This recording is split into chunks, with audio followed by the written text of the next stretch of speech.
c'est l'invité quoi de neuf. Pour en parler ce soir, nous recevons Émilie Bolâtre. Bonsoir Émilie. Bonsoir. Avant de commencer, expliquez-nous ce que c'est Dark Sound Prod pour les auditeurs qui nous écoutent.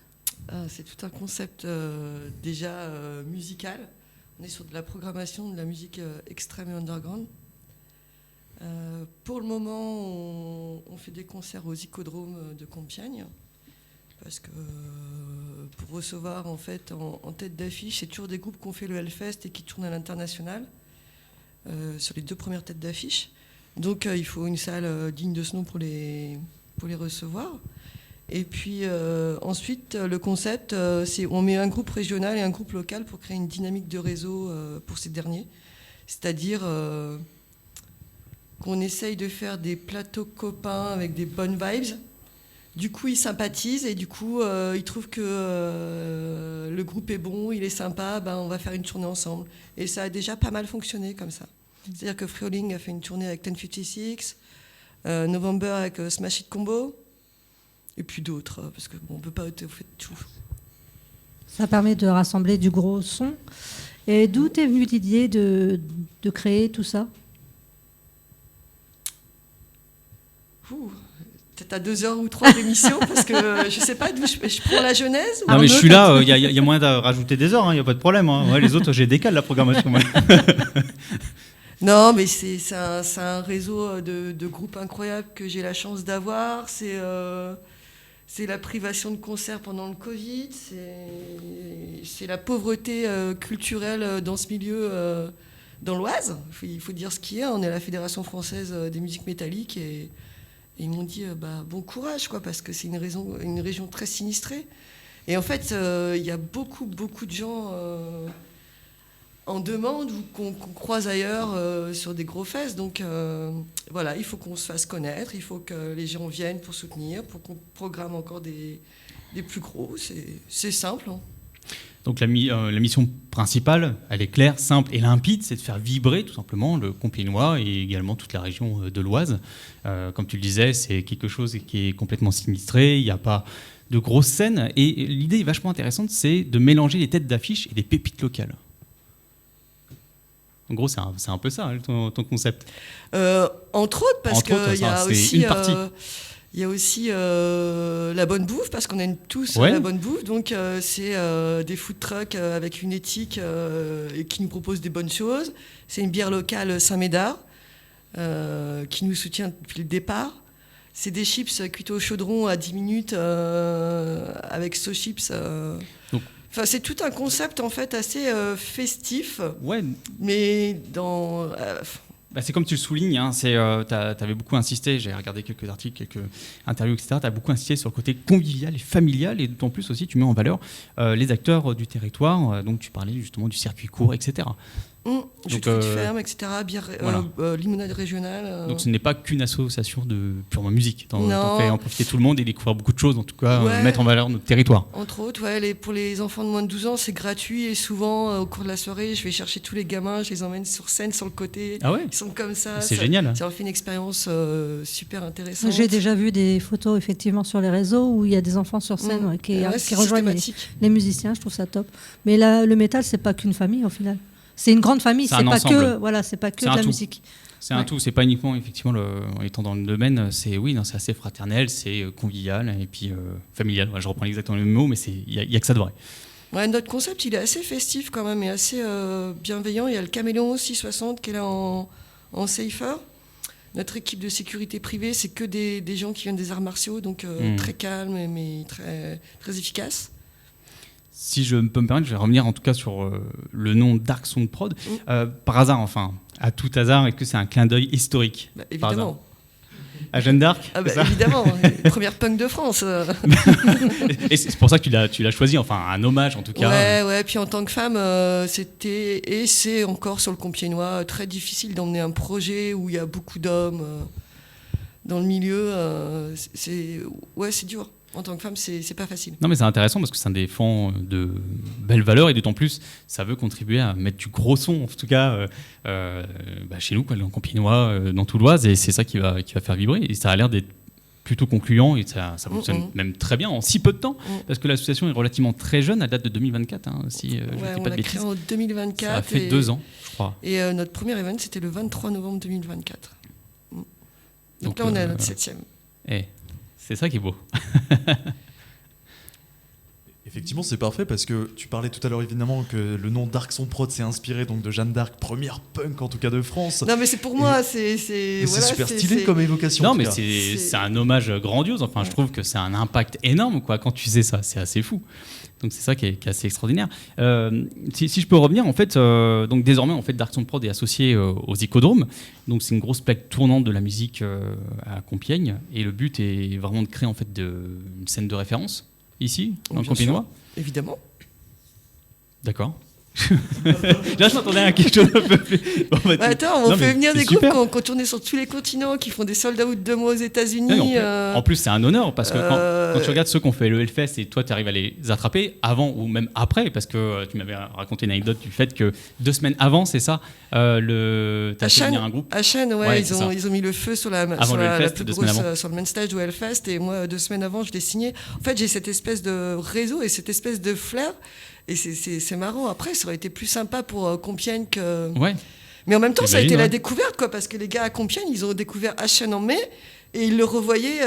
Moi, j'ai plein de gens qui m'ont envoyé des photos du Hellfest. Regarde, j'ai Clem et tout, trop bien. Attends, mais comment ça découvert ? Parce que tu vois, en plus, la scène, elle est bien ouverte, tout ça. Donc, on redécouvre les groupes encore dans des scènes beaucoup plus petites, plus intimistes, plus proches d'eux, en fait. Ouais, c'est ça. Ouais, mais ils sont comme ça. Hein. Dans le metalcore, ils sont comme ça. Y a pas... C'est trop cool. Ils vont jouer devant...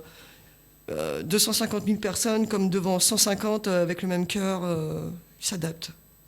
Trop classe. Franchement, ça c'est classe. Donc, en plus, l'avantage, c'est que Compiègne, effectivement, comme le dit Arnaud, ça va devenir, grâce à Dark Son Prod, grâce à toi, grâce à ton carnet d'adresses aussi, donc une vraie place tournante de la scène metalcore à Compiègne. En tout cas, c'est une très belle ambition que tu souhaites nous partager. Ouais. Avec plaisir. Avec plaisir. Bah oui, carrément. Mais ça vient d'où cette motivation-là ? Comment tu as pu, en si peu de temps, parce que 2 ans c'est très très jeune, obtenir des groupes comme Black Bombay qui sont vraiment une pointure du domaine, quoi. Enfin, en tout cas du métal français. Je sais pas, le réseau, le concept plaît parce qu'il y a beaucoup de fun. Ouais. En amont, je suis une très grosse travailleuse et extrêmement carrée. Et ça, non, mais les groupes le savent en fait. C'est rassurant pour eux. Quand ils viennent, il n'y a rien qui est laissé au hasard et ça permet justement de se lâcher et faire la fête à fond. Y a, pour tout, pour mes bénévoles, c'est pareil, tout est carré. Mais tu les as rencontrés comment ? Enfin, comment le feeling voilà. Non, mais t'as 2 jours d'émission là, du coup. Mais là, je te dis, je peux agrandir le créneau. Mais concrètement, je me dis, mais c'est assez fou en fait que le feeling, le contact, enfin la connexion, tout ça, enfin tout s'est produit en si peu de temps. Bah, avec qui ? Bah, avec n'importe quel groupe. Enfin, je veux dire, le fait que tu as pu avoir un carnet d'adresse, c'est aussi important. Ouais, je sais pas, par exemple, Iroh the Hero, quand il est venu jouer, c'est un rappeur américain donc, qui a joué avec Wu-Tang Clan, Deftones. Oui, voilà. Alexandria, etc. C'est pas n'importe qui. En fait, je lui avais envoyé un message, savoir si potentiellement il était intéressé. Puis sa femme, elle est enceinte. Et du coup, elle peut pas venir tenir son merch. Et il doit venir jouer à Creil. Moi, je tiens son merch. On s'entend super bien. Je viens avec une radio concurrente de chez vous là-bas pour lui faire une interview. Finalement, je me retrouve à chanter sur scène avec. Et finalement, le mois d'après, Attends, 2 secondes. On a tous compris ce que tu viens de dire. Que tu viens de chanter avec. Attends, non, mais tu chantes. Non, du tout. Horrible. Non, j'aurais jamais dit. On peut pas être bon partout. D'accord. Bon. Non, parce que là, j'aurais demandé une démo, tu vois. Mais... Et pour revenir à Black Bombay, en fait, tu vas comprendre, c'est que le mois d'après, je me retrouve encore à tenir leur merch à Lille, au Triomphe du métal français, qui avait été en co-organisation avec Arthur, qui est un Lillois vraiment très... Un jeune, il a 26 ans, il a une marque de fringues, là il ouvre la semaine prochaine un bar. Il est téméraire. Un bar avec des tatous, de la musique, des expositions, etc. Il a 2 groupes. Enfin, le gars, c'est vraiment, il bosse énormément, il est incroyable. Et du coup, les triomphes du métal français. Et là, Iroh fit avec Arthur. Et il y a une partie des Black Bombay qui sont là. Okay. Et moi, je me casse l'épaule. Ce soir-là. Et je fais connaissance avec Arnaud, le chanteur. On s'échange nos numéros et il avait été hyper bienveillant. Voilà. Et c'est tout. Et je lui dis, moi, j'aimerais bien vous faire passer à Compiègne. quand même. Vraiment, ça me ferait plaisir et tout. Tu vois, du coup, on avait discuté, quoi. En fait, moi, je vois tous les groupes en concert que je programme et je discute toujours avec, que ce soit un petit groupe ou un gros groupe. J'ai besoin de voir si la vibe va être cohérente ou pas. Peu importe, ouais, c'est ça. Non, pas peu importe. Non, mais peu importe, je veux dire dans le sens, si la connexion est bonne et que c'est fluide.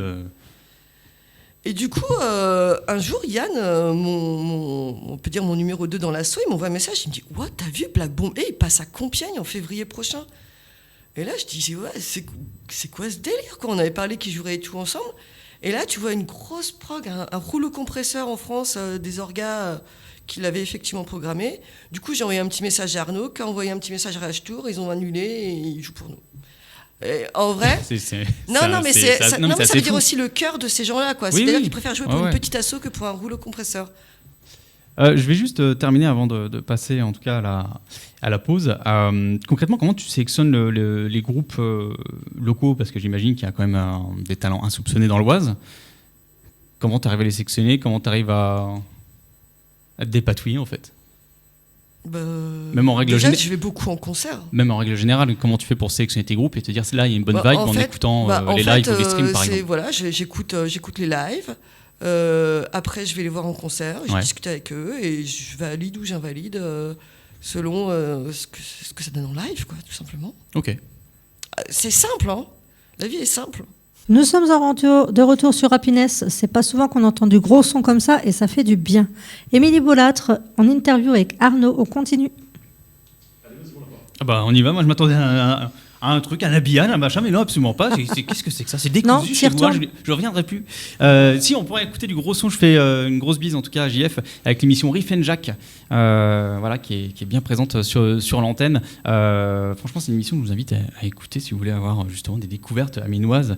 C'est très intéressant. On va parler en tout cas là sur le côté accessibilité, parce que c'est vrai que le spectacle peut coûter relativement très cher.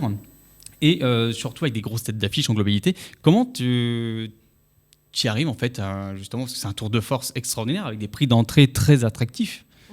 Comment tu fais pour justement financer tout le reste? Bonne gestion de mère de famille. Ok. Non mais très bien. Non mais au moins tu vois c'est dit quoi. Non et on a énormément de. Il faut dire quand même quelque chose. C'est qu'il y a beaucoup de groupes qui viennent jouer sans cachet parce qu'on ne peut pas leur donner de cachet, parce qu'on n'est pas rentable, parce que il n'y a pas encore assez de monde, et que nous on aimerait bien leur donner des cachets dignes de ce nom, parce que en 2025 ou 6 organise des événements, c'est un billet sur la table de 3 500 € sans avoir donné un seul cachet, quoi. Donc voilà. Ok, non mais c'est intéressant parce que c'est vrai qu'organiser tout ça, ça doit coûter un beau billet. Oui. Mine de rien, on se rend pas compte tout le background qu'il y a derrière et puis toute la préparation, tout aussi bien le côté impression d'affiches, etc. Par exemple. La sécurité, la tech. Ouais, il y a tout, il y a tout à prendre, à mettre en compte. Non mais c'est impressionnant. Non mais en fait c'est quand même, faut quand même prendre conscience qu'il y a. C'est beaucoup de troc de compétences, c'est un espèce de feu collectif, quoi. Et si on peut gagner de l'argent, on en gagne tous ensemble. Et si on en perd ou si on n'en gagne pas, au moins on aura passé tous une super bonne soirée. Voilà. Ouais, ça c'est le principal. Et puis c'est aussi important pour les groupes pour défendre quand même leurs albums, quoi que ce soit, la visibilité. Bien sûr. Leur merch, ils arrivent quand même aussi à s'en sortir parce qu'ils vendent quand même pas mal de merch. Ouais, ça fait un complément, un joli complément même. Ça peut. Tout à l'heure, on parlait justement du côté familial, convivial. Je vais juste revenir là-dessus, juste quelques secondes. C'est important pour toi de casser cette image qui peut être un peu dure, un peu froide, en fait, du côté, du domaine musical, métal, etc. Parce que c'est vrai que la plupart des gens qui sont un peu mainstream, etc., ont une image hyper négative, en fait, du métal. Et toi, ta force, c'est de mettre justement ce côté-là familial et convivial. Et très safe. Ouais, c'est ça. C'est-à-dire qu'une femme safe peut place. venir habillée comme elle a envie, elle sera pas dévisagée, elle pourra faire un stage diving en toute quiétude, et c'est vrai que ça, dans le milieu du métal, c'est pas toujours le cas. En tout cas, ça n'a pas toujours été le cas, et c'est pas encore toujours le cas. Et donc c'est un peu redorer le blason en fait du milieu métal en fait, tout simplement. Ouais, si tu veux. Ouais, non mais je tiens vraiment moi, cette je le vois image comme ça. de hippie punk, en fait. Il y a vraiment un côté très hippie. D'ailleurs, je crois, au tout début, je m'étais fait insulter par un trasheux compiègnois qui organise quelque chose, qui disait t'es vraiment qu'une sale hippie punk. Et je me suis dit, waouh, je me suis jamais fait insulter comme ça. Pourtant, hippie punk, c'est une image vachement positive, quoi. Enfin, ouais, c'est ok. Bon, après, chacun ses choses.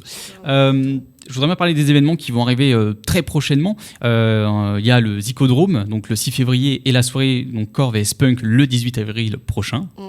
Et également tout... En co-organisation, là, tu vois comment on s'en sort. Là, on fait une co-organisation avec Victory Vision Agency à Grenoble, qui a beaucoup de groupes.